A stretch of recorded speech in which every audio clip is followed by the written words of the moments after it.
यदि आप गरीब परिवार में जन्मे हैं तो ये आपकी गलती नहीं है, लेकिन यदि आप गरीब ही मर जाते हैं तो ये आपकी गलती है। इसका सबसे बड़ा उदाहरण है धीरूभाई अंबानी यानी कि धीरज लाल हीराचंद अंबानी साहब, जिनका जन्म एक साधारण परिवार में हुआ था, लेकिन जब उन्होंने आखिरी सांस ली तो वो दुनिया के सबसे सक्सेसफुल इंसानों में से एक थे। उन्होंने हिंदुस्तान में बिजनेस करने का तरीका बदल दिया था। वो कहते थे कि बिजनेस में रिलेशनशिप नहीं बल्कि पार्टनरशिप इंपॉर्टेंट होती है। उन्होंने अपने दोनों बेटों अनिल अंबानी, मुकेश अंबानी को एज ए पार्टनर ट्रीट किया। धीरूभाई अंबानी साहब जो हर किसी के लिए आज आदर्श हैं, जब भी बिजनेस की बात आती है, स्टार्टअप शुरू करने की बात आती है तो धीरूभाई अंबानी साहब का नाम लिया जाता है। उनसे आप और हम क्या सीख सकते हैं? नमस्ते दोस्तों, मेरा नाम है आरजे कार्तिक। आपका स्वागत है मेरी नई लर्निंग सीरीज सीखोगे नहीं तो जीतोगे कैसे में। आइए बात करते हैं 5 लर्निंग्स फ्रॉम धीरूभाई अंबानी साहब। लर्निंग नंबर 1, धीरूभाई अंबानी साहब जो सबसे बड़ी बात कहते थे वही सबसे बड़ी लर्निंग है। बड़ा सोचो, जल्दी सोचो और आगे की सोचो। ये उनसे सीखने वाली सबसे इंपॉर्टेंट बात है। धीरूभाई अंबानी साहब जिनका जन्म बहुत साधारण परिवार में हुआ, बहुत कठिनाइयों का सामना किया, लेकिन वो हिंदुस्तान की सबसे बड़ी कंपनी की नींव रखने वाले इंसान बने। वो कहते थे बड़ा सोचिए, जल्दी सोचिए, आगे की सोचिए, क्योंकि थॉट्स पर, आइडियाज पर किसी एक इंसान का अधिकार नहीं होता। मान लीजिए कि आपके माइंड में कोई आइडिया आया, आपको लगा कि क्या कमाल का आइडिया है, बिजनेस आइडिया, इस बिजनेस को शुरू करूंगा, छा जाऊंगा, सबसे बड़ा बिजनेसमैन बन जाऊंगा, पता नहीं क्या क्या आप सोचने लगे। थोड़े दिन के बाद में आप मार्केट में गए, आपने होर्डिंग देखा, आप ही के आइडिया पर किसी ने कंपनी बना दी और एडवर्टीजमेंट करने लग गया। तब आपको मालूम चला, ओहो, ये आइडिया तो पहले से मार्केट में आ गया। तो जरूरी नहीं है कि जो आइडिया आपके माइंड में आया वो किसी और के माइंड में नहीं आ सकता। हो सकता है कि जो आपने सोचा वो किसी और ने भी सोचा हो, लेकिन जरूरी यह है कि इंप्लीमेंट उस आइडिया को सबसे पहले कौन करता है, सबसे पहले मार्केट में वो आइडिया कौन लेकर के आता है। तो इसीलिए बड़ा सोचिए, जल्दी सोचिए, आगे की सोचिए और जैसे ही आइडिया है वैसे ही इंप्लीमेंट करने में जुट जाइए। धीरूभाई अंबानी साहब की जिंदगी का एक बड़ा रोचक किस्सा है। पेट्रोल पंप पर वो काम करते थे, 300 रुपए की तनख्वाह थी उनकी, पर मंथ उन्हें 300 रुपए मिलते थे। वो पेट्रोल पंप के जो कर्मचारी थे उनको 25 पैसे में चाय मिलती थी, लेकिन अंबानी साहब वो 25 पैसे वाली चाय नहीं पीते थे। वो पास में एक बड़ा रेस्टोरेंट था जहां जाकर के 1 रुपए वाली चाय पीते थे।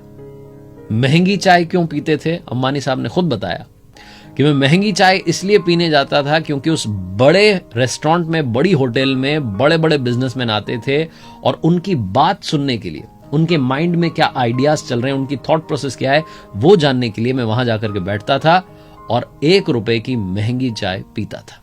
लर्निंग नंबर 2, हार से कभी हार मत मानना, उससे सीखना और आगे बढ़ जाना। ये सिखाते हैं धीरूभाई अंबानी साहब। उन्होंने जिंदगी में शुरुआत में जो जो काम किए उनमें फ्लॉप होते चले गए।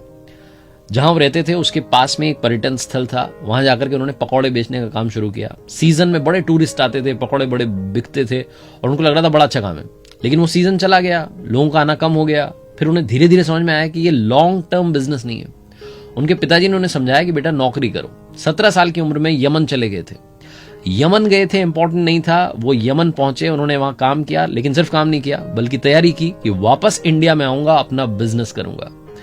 15,000 रुपए की सेविंग्स के साथ में धीरूभाई अंबानी साहब ने एक छोटे से दफ्तर में रिलायंस कमर्शियल कॉरपोरेशन की शुरुआत की। छोटा सा ऑफिस जिसमें 3 कुर्सी, 1 टेबल, 1 टेलीफोन था, वहां से उन्होंने शुरुआत की और आज उनके बेटे मुकेश अंबानी साहब के पास में एंटीलिया है, जो कि दुनिया का सबसे महंगा घर है।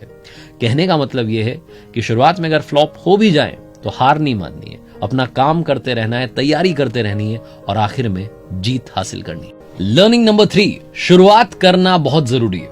धीरूभाई अंबानी साहब से सीखने वाली बात यह कि कम से कम शुरू तो कीजिए। आपके माइंड में कोई आइडिया आ गया है तो उसे इंप्लीमेंट तो कीजिए। धीरूभाई अंबानी साहब बचपन से ही बिजनेस माइंडेड थे। उन्होंने बचपन में ही पकौड़े, नाश्ता, फ्रूट्स ये सब बेचने का काम किया। जब उन्हें समझ में आया कि लॉन्ग टर्म नहीं है, फायदा ज्यादा नहीं होगा, तो फिर वो यमन गए थे, वहां जाकर के उन्होंने जॉब की थी। जॉब में जो सेविंग्स हुई उससे फिर उन्होंने कंपनी की शुरुआत की और धीरे धीरे धीरे अपने एम्पायर को बढ़ाते चले गए, बड़ा नाम कमाते चले गए। धीरूभाई अंबानी साहब की एक मजेदार कहानी है। एक बार वो कार में थे, अपने ड्राइवर के साथ में कहीं जा रहे थे। अचानक से मौसम बदला, तेज हवा चलने लगी। ड्राइवर डर गया, उसने कहा कि सर गाड़ी मोड़ लें। तो अंबानी साहब ने कहा कि नहीं नहीं नहीं, चलते रहो। ड्राइवर कुछ बोल नहीं पाया, साहब ने कह दिया था, चलता रहा। थोड़ी देर बाद और तेज हवा चलने लगी, आंधी आने लगी, आसपास के जो पेड़ पौधे थे वो हिल रहे थे। उसे ड्राइवर को लग रहा था कुछ बड़ा ना हो जाए।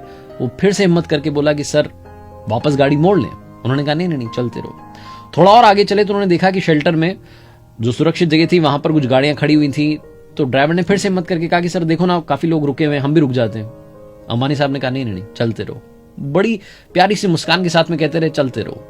थोड़ा आगे चले, बरसात होने लगी। थोड़ी देर के बाद में बरसात रुक गई, और जब बरसात रुक गई, मौसम फिर से सुहाना हो गया, हल्की हल्की धूप आ गई। तो उन्होंने कहा गाड़ी साइड में लगाओ, अब गाड़ी रोक लो। ड्राइवर को समझ नहीं आया कि अब क्यों गाड़ी रोकनी है। अंबानी साहब ने कहा कि अब पीछे मुड़ के देखो, कोई भी नहीं दिख रहा है। जो रुक गए वो रुक गए, वो आए ही नहीं, और हम वो तूफान, वो आंधी पार करके यहां तक पहुंच गए। इसलिए चलते रहो, रुको मत। लर्निंग नंबर 4, अपनों का साथ और ऊपर वाले का आशीर्वाद जिंदगी में कभी छोड़िएगा मत। धीरू भाई अंबानी साहब ने जिंदगी के हर कदम पर अपनी पत्नी को साथ रखा। जब वो यमन गए थे जॉब करने के लिए यंग एज में, अदन जहां पर वो पहुंचे थे, वो अदन की दुनिया कोकिलाबेन जी के लिए बिल्कुल अलग थी। लेकिन धीरू भाई अंबानी साहब ने अपनी धर्मपत्नी को समझाया कि इस दुनिया में भी हमें एडजस्ट करना होगा। जब मुंबई आए, जब बिजनेस शुरू किया, धीरे धीरे बड़े बिजनेसमैन बने, तो जब बड़ी होटल्स में जाते थे खाना खाने के लिए, 5 स्टार होटल्स में, तो अपनी धर्मपत्नी को साथ ले जाते थे और उनसे कहते थे कि आप अलग अलग क्विजीन ट्राई कीजिए, मैक्सिकन, चाइनीज, इटालियन, ये सब खाइए, क्योंकि दुनिया में बहुत सारी डिशेज हैं और हमें उनका लुत्फ उठाना चाहिए। धीरू भाई अंबानी साहब से सीखने वाली दूसरी बात है, ऊपर वाले का आशीर्वाद साथ रखिएगा। आज भी अंबानी फैमिली राजस्थान के नाथद्वारा में श्रीनाथ जी के मंदिर में हर बार जाती है, हर साल जाती है। कभी भी किसी भी बड़े बिजनेस की शुरुआत करने से पहले, बड़े काम की शुरुआत करने से पहले वहां आकर के प्रणाम करना नहीं भूलती है। तो ये कल्चर आज भी अंबानी फैमिली का बरकरार है। धीरू भाई अंबानी साहब से सीखने वाली जो 5वीं बात है, आइए उसकी बात करते हैं। Learning number 5, choose your team wisely. हमने सुना है बचपन से कि अकेला इंसान पहाड़ नहीं तोड़ सकता, लेकिन फिर हमें मालूम चला कि दशरथ मांझी साहब ने अकेले ही पहाड़ तोड़ दिया था। अकेले पहाड़ तोड़ना अगर बिजनेस होता तो अलग बात होती, लेकिन बिजनेस अकेले पहाड़ तोड़ने का काम नहीं होता। बिजनेस खड़ा होता है एक अच्छी टीम से। तो अपनी टीम को वाइजली चूज करें।